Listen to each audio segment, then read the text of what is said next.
violencia. Y además, bueno, en su momento, Mace, Bannerman y Burton, ya en el 74, consideraron que para preservar esta salud sexual es necesario que sea disfrutada y regulada según la ética personal, que esté fuera de sentimientos desagradables, de miedo, de vergüenza, de aversión, que perturben o coaccionen nuestra libertad individual dentro del ejercicio de nuestra sexualidad y que además esté libre de enfermedades o trastornos que impidan que ésta se pueda disfrutar plenamente. En relación a esto, existe el constructo de asertividad sexual, que encima me encanta cómo lo definen, me parece una definición preciosa, que es las estrategias que usa una persona para alcanzar sus metas de autonomía sexual. Autonomía sexual me parece pues, una palabra muy bonita y me hace mucha ilusión poder mencionarla. Aunque la asertividad sexual se entiende como un constructo en sí mismo, y de hecho más adelante vamos a ver cómo la asertividad sexual se entiende como un todo, sí que es verdad que se divide como en tres áreas. Estaría por un lado la asertividad sexual de inicio, que habla de la capacidad de poder iniciar actividades sexuales buscadas, que está relacionada además con el funcionamiento sexual, con todo lo que tiene que ver con el erotismo, el deseo, la satisfacción, etcétera. La asertividad sexual de rechazo, que entraría dentro de la capacidad que tenemos de rechazar esas relaciones sexuales que no deseamos y, para sorpresa de nadie, se vincula inversamente con la victimización sexual. Y luego estaría la asertividad sexual de negociación, que implica la capacidad que tiene una persona para negociar el uso de barreras de protección de látex a la hora de mantener una relación sexual, que una vez más, para sorpresa de nadie, se vincula inversamente con conductas sexuales de riesgo. ¿Qué cositas sabemos también de la asertividad sexual? Pues bueno, que existe una relación entre la asertividad sexual de inicio y ansiedad de estado de rasgo en mujeres, cosa que parece que no existe en hombres.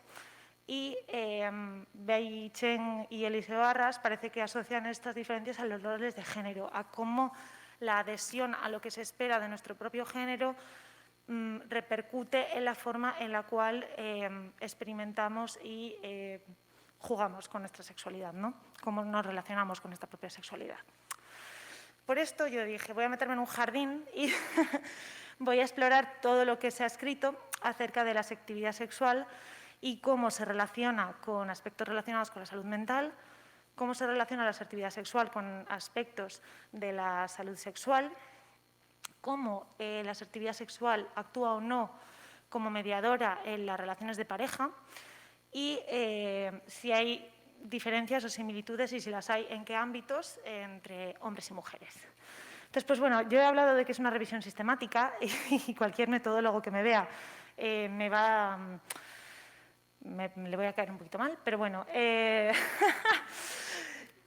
una justificación y se explicará más adelante. Se utilizó la base de datos PubMed para hacer esta búsqueda y se utilizó la palabra clave sexual assertiveness. Y me diréis, ¿dónde están los operadores? Y yo, bueno, pues luego os cuento dónde están los operadores y para qué nos servían los operadores.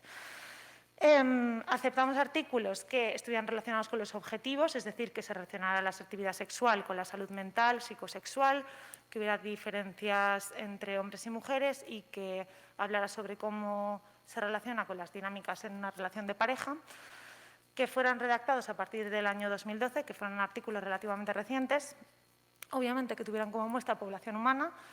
Como estamos enfocándonos desde la salud, cogimos muestras sanas, había muchos artículos que tenían que ver con personas con VIH y otros trastornos sexuales o relacionados con la sexualidad que se descartaron y que además estuvieran redactados en inglés y español, pues porque, bueno, son las lenguas que yo controlo. Entonces, única y exclusivamente poniendo sexual assertiveness, en asertividad sexual en el buscador, nos sacaban 347 artículos en total.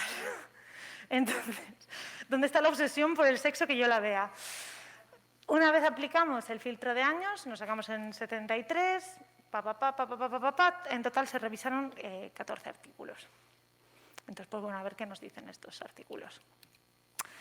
Con respecto a cómo se relaciona la asertividad sexual con la salud mental, pues parece que a cuanta mayor asertividad sexual, mayor autoestima, menor ansiedad y menores sentimientos de culpa y menor sufrimiento psicológico en caso de que haya una victimización sexual. En caso de un abuso sexual, aquellas mujeres, en este caso eran mujeres que fueron entrenadas en la asertividad sexual, parece que hubo un menor carga emocional de carácter desagradable.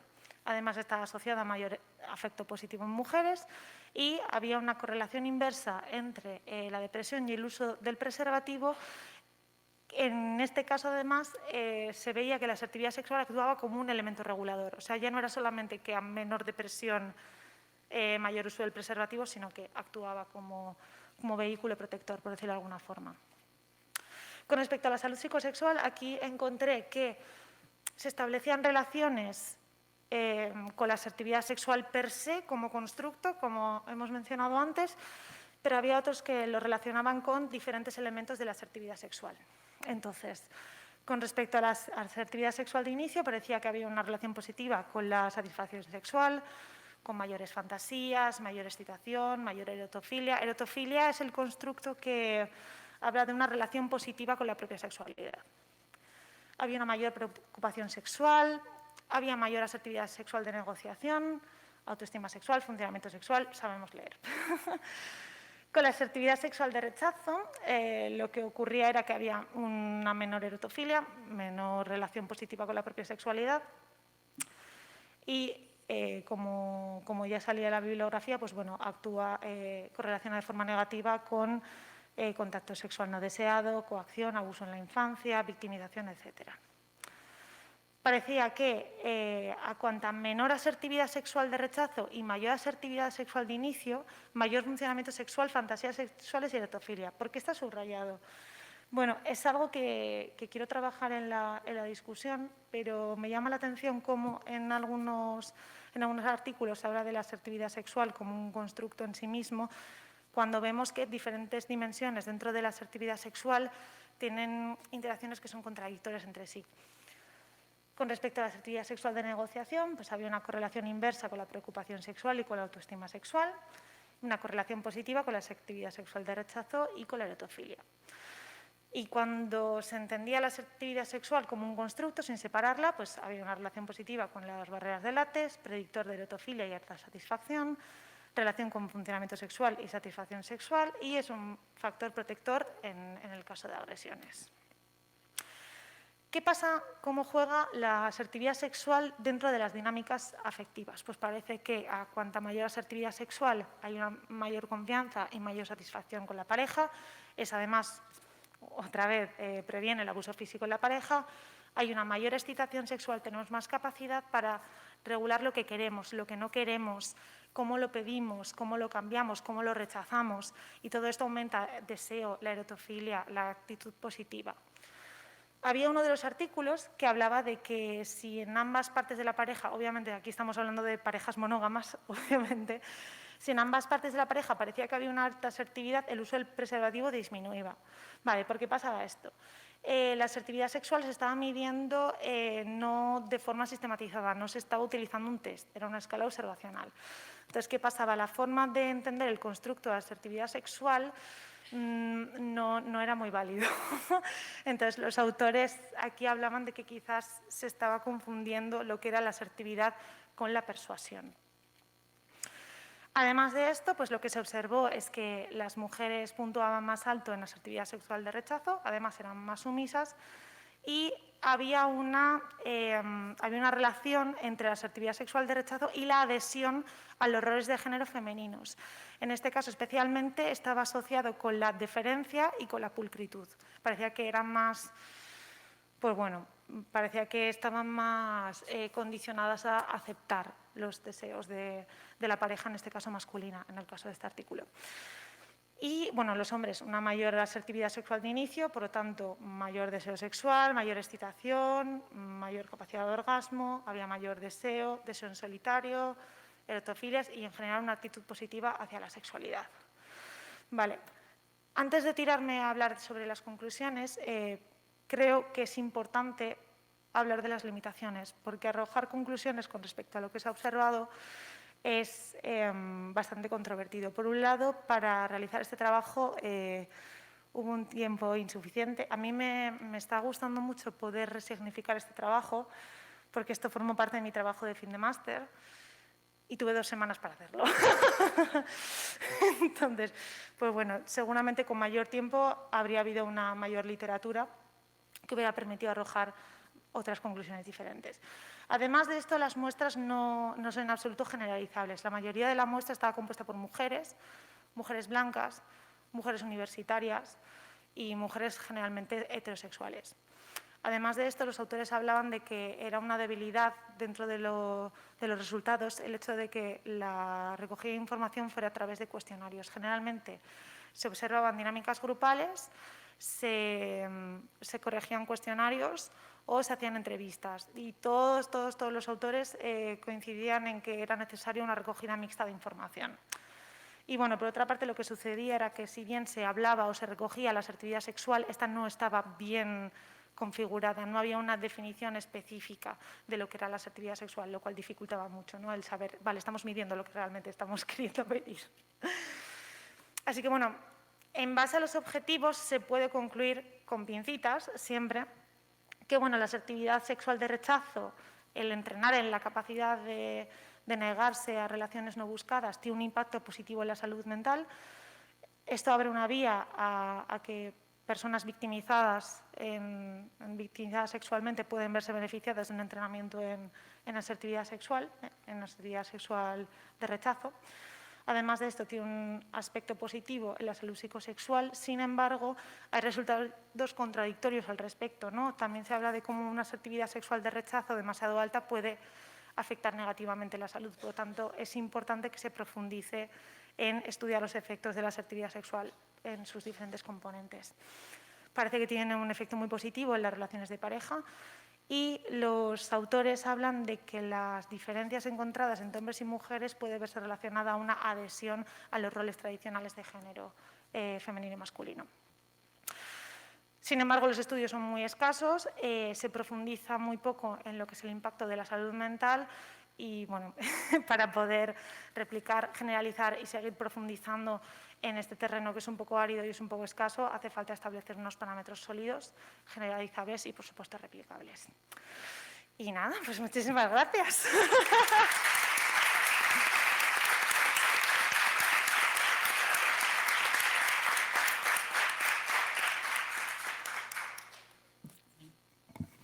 Muchísimas gracias. ¿Cuánto tiempo tenemos de preguntas? Sí, tenemos tiempo, vale. Tenemos. Bueno, vamos a empezar por algunas del Slido. Por ejemplo, aquí preguntan, ¿sueles tratar este tema de la afectividad sexual en tu práctica sanitaria? Y si es así, que imagino que sí, ¿cómo lo haces? ¿Cómo lo hago? ¿En qué sentido? Depende.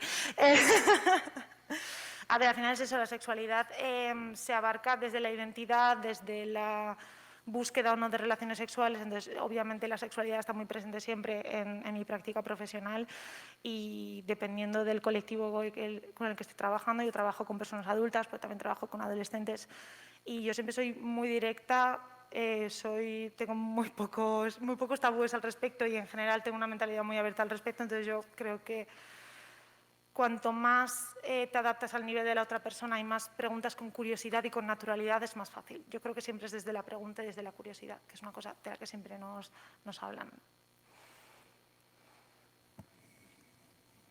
Perfecto. Preguntan también si muchas veces el ser asertiva es contundentemente castigado.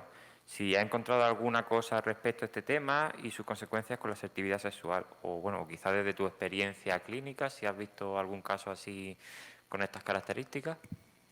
Bueno, entiendo que no, que el cuadro de texto no da para tanto, ¿no? Pero también habría que ver qué repercusiones, ¿no? Si hay repercusiones dentro de la pareja, repercusiones en el grupo social, repercusiones en el grupo familiar, repercusiones para uno mismo.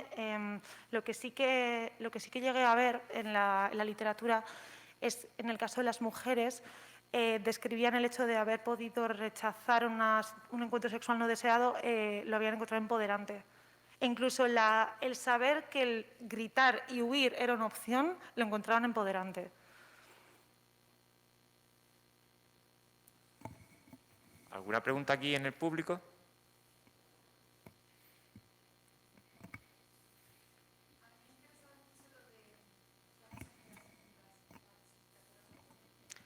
Sí, sabía que iba a ocurrir esta pregunta. Hay dos escalas que me gustan mucho, que una es la Sexual Assertiveness Scale, que es de Morokov, que estaba dentro de la bibliografía también. Bueno, Aquí hay un par de referencias, la de este señor de aquí, la de Morokov. Y luego, no recuerdo el nombre, pero las siglas eran SAQ. Esos son los cuestionarios que a mí más me gustan. Yo creo que el SAS es el que más se utiliza.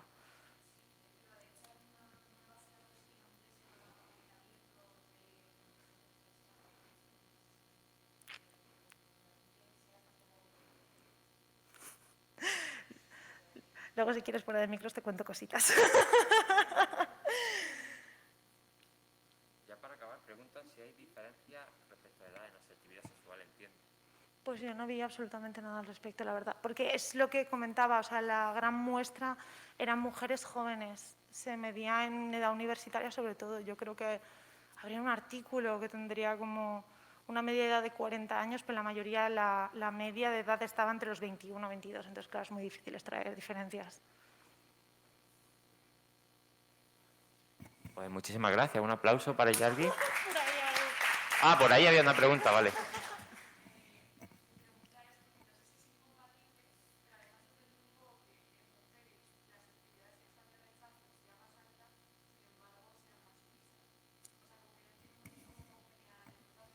A ver, al final hay que cogerlo muchísimo con pinzas porque son las conclusiones que se extraen de revisar los artículos, ¿no? Entonces, sí que hay autores que encontraron que las mujeres puntuaban más en asertividad sexual de rechazo. Lo que ocurre es que también dentro de la asertividad sexual de rechazo se recogían preguntas que a lo mejor tenían más que ver con el nivel actitudinal, no tanto por el conductual. Entonces, quizás sí que había mayores pensamientos de rechazo, pero luego a nivel conductual se mostraban más omisas. Me imaginaba también esta pregunta porque es bastante contradictorio cuando lo observas. Pues nada, pues gracias por venir.